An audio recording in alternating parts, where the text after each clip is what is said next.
talked a little bit ago about the long-term cost of cheap food.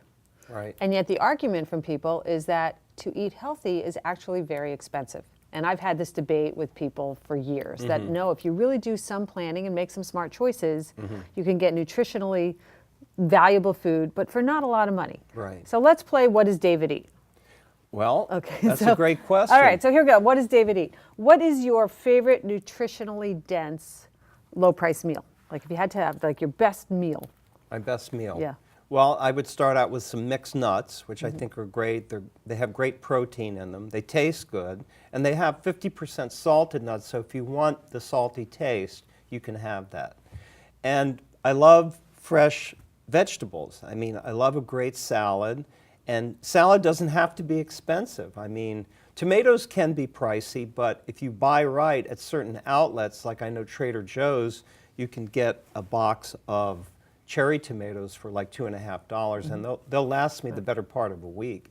So tomatoes, some kind of romaine, something like that, oil and vinegar, maybe a little Parmesan in there, some garlic. I mean, now we've got a salad and any kind of lean protein, lean chicken, lean fish. Fish does not have to be expensive. You have to look for it, but you can find fillets of trout or salmon that probably run $4 or so. So really, I think it's a myth that eating well has to be expensive. I think that's a myth. So I firmly agree. And also you do have to plan a little bit.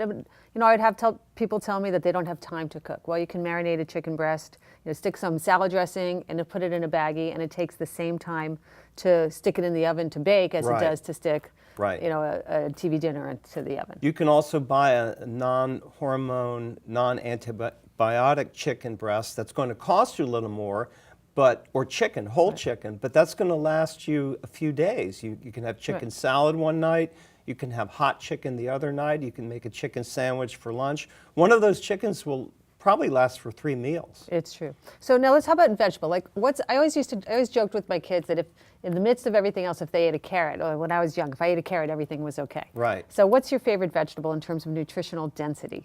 Well, I think spinach is great. Not everyone likes spinach, but of course you have cooked and uncooked spinach. Spinach in salad form is wonderful. Spinach cooked is great. I love cauliflower.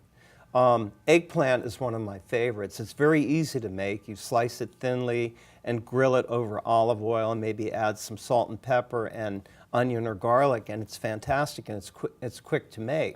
And eggplants are not that expensive either. So, I mean, this myth that it has to be expensive and take a lot of time, I think people just aren't putting the effort into it. Yeah. They're tired after coming home from work, and the last thing they want to do is these things. So if you're tired coming home from work, make a whole grilled eggplant and save some for the next night. They're great cold, or you can heat it up.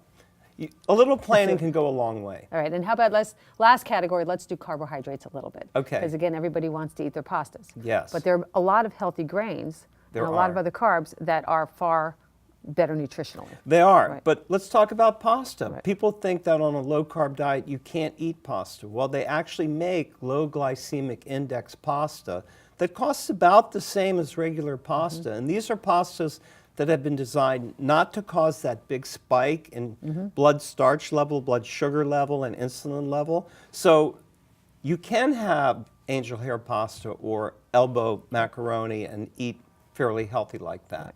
Okay, but also I like to do brown rice a lot. I have a rice cooker. You throw grains in, be it brown rice, or there's some other grains like farro. Yes. That also are terrific. I know quinoa has been a big grain that's come along and supposedly quite healthy, and added to salads. It makes a great addition for that. Yes, a great source of protein. Right. There's also a brand of bread called Ezekiel. I'm not sure if you're familiar with it. It's in the freezer. Right. It has a low glycemic index, and for people who like bread, who don't want those spikes in blood sugar, toasted, it tastes great. All right. There is a way to eat healthy and on a budget. It takes a little bit of work, but not so much. Little planning. Right. It's worth the effort. All right. Thank you, David. Okay. If you like what you just saw, do me a favor, share it. The healthcare challenge is really a problem for all of us. And the more we can get this information out and get people taking better care of their health, the healthier we will all be. We have more videos with Dr. Scheer, as well as his blog, What Your Doctor Isn't Telling You, at our website, bottomlineinc.com.